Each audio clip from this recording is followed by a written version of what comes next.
Hi అండి, welcome to PB magic blogs real estate and construction ఛానల్కి. మా channel మీరు మొదటిసారి చూస్తున్న వారైతే సబ్స్క్రైబ్ చేసుకోండి, లైక్ చేయండి, షేర్ చేయండి, పక్కన ఉన్న బెల్ ఐకాన్ ప్రెస్ చేయండి. మీరు చూస్తున్నది 1 acre అగ్రికల్చర్ ల్యాండ్ అండి.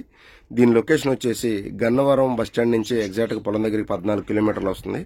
వీరపనేనిగూడెం విలేజ్ దాటినాక ఇది మెట్లపల్లి అనే విలేజ్ అండి. ఈ విలేజ్ మెట్లపల్లి. గన్నవరం బస్టాండ్ నుంచి 11 కిలోమీటర్లు వస్తే వీరపనేనిగూడెం విలేజ్. అక్కడి నుంచి ఒక 3 కిలోమీటర్స్ వస్తే ఇది మెట్లపల్లి అనేది. వీరపనేనిగూడెం విలేజ్లో ఇండస్ట్రియల్ ఏరియా ఉంది, దానికి ఎగ్జాక్ట్గా 3 km వస్తుంది. దీని ఆపోజిట్లో మొత్తం అన్ని కొండలండి. వ్యూ అయితే చాలా బాగుంటుంది. ఆ కొండల పక్కనే బ్రహ్మలింగం చెరువు అనేది, అది టూరిజం స్పాట్ ఏరియా. రిజర్వాయర్ కూడా చేస్తానంటున్నారు. అది రిజర్వాయర్ చేసిన, టూరిజం స్పాట్ ఏరియా చేసిన ఈ పొలం ప్రైస్ అయితే మినిమం ₹1 కోటి అయితే అవుతుంది. ప్రజెంట్ ఏరియా కాస్ట్ అయితే 50 లక్షలు చెప్తున్నారు. ఎలక్ట్రిసిటీ ఉంది, బోర్ పడుతుంది, ఎప్పుడు వాటర్ ఉంటుంది. తార్ రోడ్డు నుంచి 1/2 km ఉంటుంది. కారు కూడా వచ్చేస్తుంది. డొంక రోడ్ అండి. మీకు గెస్ట్ హౌస్ కట్టుకోవడానికి కానీ, ఫామ్ హౌస్ కట్టుకోవడానికి ఎక్సలెంట్గా ఉంటుంది. చుట్టుపక్కల అంతా కొండలే అండి. చూసారు, ఆపోజిట్ కూడా కొండే. డైరెక్ట్గా రోడ్డు మీద మన పొలంలోకి దారిది.